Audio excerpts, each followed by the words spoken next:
سب سے پہلے تو یہ بات یاد رکھ لیں کہ ہمارا جو نبی پاک علیہ السلام کے ساتھ تعلق ہے نا، وہ بڑا حساس ہے۔ انسان کے بہت سارے رشتے ہوتے ہیں، سارے حساس نہیں ہوتے۔ ڈھیروں سارے رشتے ہوتے ہیں، ساری بیٹیوں کو اپنی بیٹی سمجھنا چاہیے، لیکن بہت ساری گھروں میں آزمائش ہوتی ہے۔ خدا نہ خواستہ اگر باپ رات ٹیلی فون پہ سن لینا کہ بچی بات ٹھیک نہیں کر رہی، کچھ دکھی ہے، حالانکہ وہ دکھ نہ بھی بتائے، تو ساری رات نیند کوئی نہیں آتی، کیونکہ اس رشتے میں حساسیت بہت ہے۔ سب جگہ پہ انسان پریشان نہیں ہوتا، لیکن خدا نہ خواستہ اس کی ماں پریشان ہو تو پھر وہ بندہ بڑا بے سکون ہوتا ہے، بڑی تکلیف میں آ جاتا ہے۔ عزیز دوستو، سب سے جھگڑا کر کے بندہ پریشان نہیں ہوتا، لیکن اگر اس کا اپنے گھر جھگڑا ہو جائے نا، تو یہ بہت سارے لوگ جو باہر جن کی موٹر سائیکل کی ٹکر ہوتی ہے نا، یہ دراصل بیچارے گھر سے پریشان نکلتے ہیں۔ جانے کس عمر میں جائے گی یہ عادت میری، روٹھنا اس سے تو اوروں سے الجھتے پھرنا۔ کئی دفعہ انسان اس ترتیب سے بھی پریشان ہوتا ہے۔ تو ہر رشتہ جو ہوتا ہے اس میں حساسیت نہیں ہوتی، کچھ رشتے حساس ہوتے۔ میرے نانا جان انتقال کر گئے رمضان شریف میں، تو والدہ بڑی حوصلے والی تھی، مزاج کے لحاظ سے بڑی صبر والی اور کشادہ دل رکھتی تھی اماں جی۔ نانا جی انتقال کر گئے، ایک دو ماہ کے بعد محلے میں ایک اور بزرگ کا انتقال ہوا، تو اماں جی سارا رات ہی روتی رہیں۔ تو میں گھر میں تھا نہیں، واپس آیا تو بچے گھر والے باقی کے مجھے بتانے لگے کہ اماں جی پہلے ہی مریض ہیں، تو اب وہ چپ نہیں کر رہی، تو آپ ذرا ان کو کہیں۔ میں نے کہا اماں جی عادت ہو گئی ہے، پہلے تو ایسا نہیں تھا۔ تو میری والدہ نے اپنے لہجے میں مجھے جواب دیا، کہنے لگی پتر پہلا یہ دکھ نہیں سی نہ لگا، پھر فرمان لگیاں کسے نو پترا کدوں کوئی روندا ہے، وہ تو اب وہ کسی کا باپ گیا تو ہمیں تو اپنا یاد آیا ہے۔ کچھ رشتوں میں حساسیت زیادہ۔ نوجوان میری بات پر غور کریں، یہ ہمیں سارا کفر کہتا ہے، سارے مشرک کہتے ہیں، تانے دیتے ہیں کہ مسلمانوں تم حضور کے نام پر اتنے جذباتی کیوں ہوتے ہو؟ تو ہم انہیں بتاتے ہیں کہ رشتے سارے ہی ہیں، پر ہمارا نبی پاک سے جذباتی رشتہ ہے، اور اس رشتے کی حساسیت قرآن پاک نے ان لفظوں میں بیان کی کہ النبی اولیٰ بالمؤمنین من انفسہم۔ فرمایا یہ جو نبی ہے نا، یہ مومنوں کے ان کی جانوں سے بھی زیادہ قریب ہے، یہ زیادہ قربت ہے، اس رشتے میں حساسیت ہے۔ اور نبی پاک علیہ السلام کا امت سے تعلق کس طرح کا ہے؟ عزیز علیہ ما عنتم۔ فرمایا مشکل میں تم پڑو تو تکلیف میرے محبوب کو ہوتی ہے۔ یہ کبھی اماں کہتی تھی نا کہ بیٹا کھا لے تو ماں کا بھی پیٹ بھر جاتا ہے، تو لوگ کہتے تھے یہ شاعرانہ بات ہے، یہ لوگ تنقید کرتے تھے یہ کیسے ہو سکتا ہے، کسی کی تکلیف کسی کو ہو۔ لیکن قرآن نے اس مضمون کو کھول دیا، فرمایا ایک رشتہ تمہارا ایسا بھی ہے کہ عزیز علیہ ما عنتم، مشکل میں تم پڑتے ہو، گراں میرے محبوب پہ گزرتا ہے۔ حریص علیکم، فرمایا کریم تو تمہاری بھلائی چاہنے میں جلدی کرتے ہیں۔ بالمؤمنین رؤوف الرحیم، وہ مومنوں پہ رؤوف بھی ہیں اور رحیم بھی ہیں۔ نوجوانوں غور سے سننا میری بات، آپ کو نا اس مضمون کی درجنوں حدیثیں ملیں گی کتب احادیث میں، درجنوں۔ حضور فرماتے ہیں میرا جی چاہتا تھا، جب کسی کام کو میرا اور آپ کا جی چاہتا ہے تو پھر ہم پرواہ نہیں کرتے، من کی مرضی پوری کرتے ہیں۔ صحیح کہہ رہا ہوں؟ یعنی میرا جی چاہتا ہے تو پھر میں وہ کام چھوڑ جاؤں؟ حضور فرمانے لگے میرا جی چاہتا تھا ہر وضو کے ساتھ مسواک ضروری قرار دے دوں، جی چاہتا تھا، لیکن تمہیں تکلیف ہوگی لہٰذا میں اسے ضروری قرار نہیں دیتا۔ فرمانے لگے میرا جی چاہتا تھا کہ میں دیر سے عشاء کی نماز پڑھاؤں، لیکن اس لیے نہیں پڑھاتا کہ تمہیں تکلیف ہوگی۔ پھر فرمایا میرا جی چاہتا تھا کہ میں اپنی پوری امت پر تہجد کی نماز ضروری قرار دے دوں۔ پھر حضور قرار کیوں نہیں دی؟ تو بات کا مفہوم یہ بنتا ہے کہ حضور فرمانے لگے میں نے اپنی چاہت نہیں دیکھی، تمہاری نیند دیکھی ہے۔ تمہیں تکلیف ہوگی. حضرت سیدہ عائشہ صدیقہ فرماتی ہیں, صحیح حدیث میں موجود ہے, فرماتی ہیں حضور کو امت کے حق میں 2 باتوں کا اختیار دیا جاتا نا, کہ یا رسول اللہ یہ والی چیز آپ کی امت پہ ضروری کر دی جائے یا یہ والی, تو سیدہ فرماتی ہیں جو چیز زیادہ آسان ہوتی حضور امت کے حق میں اسے اختیار کرتے, امت پر مشکل نہ آئے. حساسیت امت کے حق میں, نبی پاک کے دل میں حساسیت. یہاں تک بات آ گئی کہ حضور فرماتے ہیں میں امامت کر رہا ہوتا ہوں, دل کرتا ہے لمبی نماز پڑھاؤں. نماز کس کی عبادت ہے؟ دل کرتا ہے لمبی پڑھاؤں, لیکن فرمایا پھر کسی بچے کے پیچھے سے رونے کی آواز آتی, میں نماز مختصر کر دیتا ہوں کہ اس کی ماں نماز میں شامل ہے یا گھر میں سے کوئی شامل ہے تو تکلیف نہ ہو. حضور ہر جگہ امت کے حق میں نرمی کرتے, آسانی کرتے, پیار کرتے. امت کی بات آتی, حضور نے جب لشکر روانہ کیے, قافلے بھیجے جہاد کے لیے, یا کچھ لوگوں کو بعض صوبوں پر بطور گورنر تعینات فرمایا, تو فرمایا لوگوں کو خوشخبریاں دینا, لوگوں کو خوشخبریاں دینا, پریشان نہ کرنا, لوگوں پر آسانی کرنا, انہیں مشکل میں نہ ڈالنا. حضور امت پر آسانی کرتے, کیوں؟ اس رشتے میں حساسیت ہے. جب قرآن مجید کی وہ آیات نازل ہوئی نا جن میں سخت احکامات ہیں, تو محبوب کئی دن روتے رہے اپنی امت کی اس تکلیف میں کہ یہ دوزخ میں جائیں گے. کئی دن تک حضور نے آنسو بہائے. سارا کچھ جاننے والے رب نے پیغام بھیجا, حضرت جبریل حاضر بارگاہ ہوئے, یا رسول اللہ رب فرماتے ہیں پریشان کیوں ہیں؟ کہا اللہ نے سخت حکم دے دیا ہے, امت کمزور ہے, کیسا پورا کرے گی؟ اللہ کرے آپ کی پوری توجہ ہو جائے میری بات پر, آمین تو کہہ دیں, آمین تو کہہ دیں یار. اللہ کرے آپ پورے جاگ جائیں اور میری بات آپ غور سے سنیں, توجہ کریں. عزیز بھائی اس پر غور کرو. اس حساسی, آج امت کو کہا جائے نا تو داڑھی شریف رکھ لے, اس میں حساسیت ہی نہیں آتی. وہ کہتے ہیں پیر صاحب آپ دعا کریں, تو میں کہتا ہوں جب آپ تنخواہ لینے گئے تھے تب تو نہیں دعا کرا کے گئے تھے. اس وقت بھی کہنا تھا مشکل ہو رہا ہے بینک تک جانا, تو میں تو نہیں جا سکتا, دعا کر دیں. جب آپ مال حاصل کر رہے تھے کسی جگہ تھے, وہ تو بڑی آسانی سے آپ نے لے لیا, اور داڑھی کے لیے پہلے آپ کو وظیفہ دیا جائے, دعائیں کی جائیں, آپ کے لیے چلہ کیا جائے, پھر آپ سنت شریعت کی طرف آئیں گے. حساس رشتہ, رسول کائنات آنسو بہا رہے ہیں. کس طرح یہ امت حساب دے گی اللہ کے حضور؟ کیسے؟ بڑی کاہلی ہے ہمارے اندر, بڑی سستی ہے, ہم بڑی آزمائشوں میں. حضور جانتے ہیں جب محبوب کئی دنوں تک روئے, اللہ کرے امتی بھی کبھی کبھی حضور کی یاد میں روئے. ایک تو یہ ہماری محفلیں ہیں نا جن میں مجبور کر دیتا ہے خطیب, واعظ, نعت خواں, تو مجبوراً بھی سبحان اللہ کہنی پڑتی ہے. کاش کبھی گھر میں بیٹھے بیٹھے بھی دل کرے اور ہم کسی نعت خواں کے دروازے پہ اسپیشل جا کے دستک دیں اور اسے کہیں دل بڑا پریشان ہے, مدینے والے کی کوئی نعت تو سناؤ. کبھی ایسا بھی ہونا کہ گھر میں پیسے نہ ملنے پہ تو ٹینشن ہوتی ہے, اور کوئی مقدمہ آ جائے تو پریشانی ہوتی ہے, لڑائی ہو جائے تو ہوتی ہے. کبھی یوں بھی تو ہونا رات کو ابا جی رو رہے ہوں بستر پہ, اور بڑا رو رہے ہوں اور تڑپ کے رو رہے ہوں.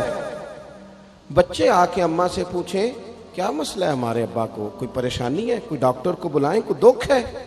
اماں کہتی ہے جاؤ تمہارے والی بات نہیں. بچے اصرار کر کے کہتے ہیں نہیں اماں بتا تو صحیح مسئلہ کیا ہے. تو اماں ٹھنڈی آہ بھر کے کہتی ہے پتر تمہارے باپ کو نا نبی پاک کا مدینہ یاد آتا ہے, جنوں ویکھ کے ٹھردیاں اکھیاں نے تے جنوں ویکھ کے ٹھردا سینہ ہے. ربا تیری ساری خدائی چ ایک ہی تے شہر مدینہ ہے. پیسے جتنے آگے جی انہیں بڑے نے انہاں سٹیو تہاڈی مہربانی. اسی کڈی سمجھدار قوم آ, پہلے آپ ہی کھلاری دینے پھر آپ ہی کٹھی کری دینے. کیسی بات ہے.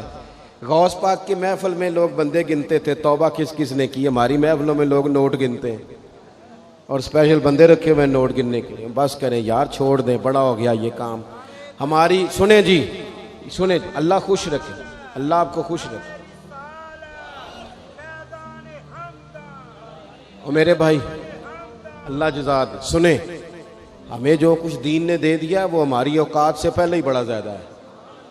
تو یہ نوٹ چھوڑ تو یہ تو بات ہی پیچھے رہ گئی ہے. سانو تخت ہزارے دی لوڑ کی ہے, نالے کی لگے شہر بمول دے نال اسی اپنی بال کے سیکنے ہیں, سانو کی لگے کسی اور دے نال. یہ چھوڑ دیں یہ کام, یہ کوئی اتنا مناسب نہیں لگتا. اللہ جزائے خیر دے. آپ توجہ کریں کیا عرض کر رہا ہوں. تو شدید حضور سید عالم صلی اللہ علیہ وسلم رو رہے ہیں آزمائش میں, امت کی آزمائش کو دیکھ کر حضور رو رہے ہیں کہ امت آزمائش میں. حضرت جبریل نے جا کے عرض کی یا رسول اللہ وہ جو خاص حساسیت ہے نا حضور کی طبیعت میں امت کے حق میں, اس کے لیے حضور رو رہے ہیں. تو رب کریم نے کیا پیغام دیا؟ کہا کہہ دو محبوب سے جا کے وَلَسَوْفَ يُعْطِيكَ رَبُّكَ فَتَرْضَىٰ, محبوب رب آپ کو اتنا دے گا کہ آپ اپنے رب سے راضی ہو جائیں گے. راضی کیا جائے گا امت کے حق میں. اور حضور فرمانے لگے جب تک ساری امت جنت میں نہیں جائے گی میں نے راضی نہیں ہونا. حضور کا یہ رشتہ حساسیت, چونکہ ہمارے پاس تو اب ہم بعض دفعہ لگتا ہے کہ زیادہ عالم ہو گئے لوگ, تو ہماری دیواروں پر نا, اسکولوں کی دیواروں پر انگریزوں کے قول بھی اب لکھے ہوئے ہیں. تو کئی دفعہ پوچھنے کو دل کرتا ہے انتظامیہ سے کہ حدیثیں ساری یاد ہو گئی ہیں بچوں کو, جو تمہیں اب قولوں کی ضرورت پڑ گئی وہ بھی غیروں کے اقوال تک تم آ گئے ہو. اس قوم کو تم نے حضور کے فرامین سارے سنا لیے. او خدا کے بندو, حضور نے تو اتنا حساس کر کے یہ رشتہ بتایا ہے کہ باریک باریک نقطے بھی سمجھائے. یہ کام نہ کرنا دوزخ میں چلے جاؤ, یہ کام کرنا تمہارا فائدہ. ایک ایک بات کھول کے بیان کی. امت کے پاس ٹائم ہی نہیں ہے حدیثیں پڑھنے کا, وقت ہی نہیں ہے. ہمارا تو مزاج بن گیا نقطے سننے سنانے کا. نقطے, وہ ہمارا نقیب محفل اسٹیج پہ بھاگ کے ادھر جاتا ہے, پھر بھاگ کے ادھر آ جاتا ہے. وہ کیوں ہونے لگا, کہتا میں جملہ دین لگا. او خدا کے بندے, تو جملہ رہن دیکھا, تو کوئی آیت دے, تو کوئی حدیث پاک پڑھ. اور پھر وہ بعض اوقات, میں تو چونکہ کمزور سا بندہ ہوں, تو وہ جب 50 کو دفعہ کہتے ہیں نا تیار ہو جو جملہ دین لگا, تو ایسے لگتا ہے جملہ نہیں آئے گا, کوئی ایٹم بم بھی آئے گا. بھائی تو دے دے جو تو نے دینا, اتنا پریشان تو کس بات کا ہو گیا. اور پھر سارے کہہ رہے ہیں جتنے آئے, نقیب, نعت خاں, خطیب, سب کہہ رہے ہیں سارا قرآن حضور کی تعریف ہے. تو پھر پڑھنا چاہ رہا ہے تو بھی, تو پڑھ کوئی بھی نہیں رہا, کہی جا رہا ہے. اپنی زندگی کے اندر حضور نے جو ہمیں اسباق دیے, جمعے والے دن ٹائم پہ مسجد جایا کرو. مولوی نکمہ بھی ہو نا میری طرح کا, آپ وقت پہ جائیں گے تو وہ جلد تیاری شروع کر دے گا. آپ آخری 10 منٹ جاتے ہیں تو وہ کیا مولانا دیواروں کو تقریر سنائیں. تیاری کریں, حضور کے فرامین سنیں. اور نبی پاک صلی اللہ علیہ وسلم نے جہاں جہاں ہمیں اسباق پڑھائے ہیں وہ اس رشتے کی حساسیت کو دیکھیں. چونکہ حضور نے بڑا حساس رشتہ بنایا امت سے, تو پھر امت کے دل بھی حضور کے حق میں بڑے حساس ہیں. اپنے مزاج کے لحاظ سے نا نرم طبیعت کے آدمی حضرت صدیق اکبر. کچھ لوگ نرم ہوتے ہیں نا بیچارے, جو گیا مان لی, جو گیا مان لی, ان کو لوگ تنگ بھی بڑا کرتے ہیں. یہ بھی میں آپ کو بتا رہا ہوں. وہ جس بندے کا پتہ ہوتا ہے نا کہ جناب اس کے پاس گئے تو یہ اکثر تارے شاٹ بھی رہتی ہیں, تو وہاں ذرا جاتے بھی لوگ تھوڑی احتیاط کرتے. حضرت ابو بکر صدیق طبعاً نرم طبیعت کے تھے, کشادہ روئی, خندہ پیشانی مزاج کا حصہ تھا. وہ دیر تک صبر کرنے کے عادی تھے. لیکن ایک دن ان کے والد آئے, جناب ابو قحافہ رضی اللہ تعالیٰ عنہ, بعد میں انہوں نے کلمہ پڑھا. وہ ایک دن حضور کی بارگاہ میں شکایت لے کے آئے. اب کسی اس بندے کی شکایت آ جائے نا جس کی توقع نہ ہو, جس سے توقع نہ ہو. وہ کسی نے کہا تھا نا کہ تجھ سے شکوہ نہیں بے وفائی کا, پر تجھ سے امید بے تحاشا تھی. تیرے اوپر امیدیں بڑی تھیں, تو نے یہ جو کام کیا نا یہ تھوڑا عجیب لگا ہے, تجھے نہیں کرنا چاہیے تھا. کوئی اور کر دیتا تو چلو بات اتنی سخت نہیں تھی, تجھے نہیں کرنی چاہیے تھی, تیری بنتی نہیں. حضرت صدیق اکبر طبی طور پر نرم آدمی, لیکن ان کے والد آئے حضور کی بارگاہ میں, اور بزرگ ہیں اور نابینا ہیں اور لاٹھی تھامے ہو, اور انہوں نے بڑی عجیب بات کی. کہا یا رسول اللہ حد ہو گئی, آج تو ابو بکر صدیق نے مجھے تھپڑ مارا ہے, تھپڑ مارا. یہ ابھی وہ مسلمان نہیں تھے. شکایت آئی, کریم محبوب علیہ السلام کے گرد جتنے لوگ کھڑے تھے محو حیرت ہو گئے کہ ابو بکر صدیق یہ کام کریں گے.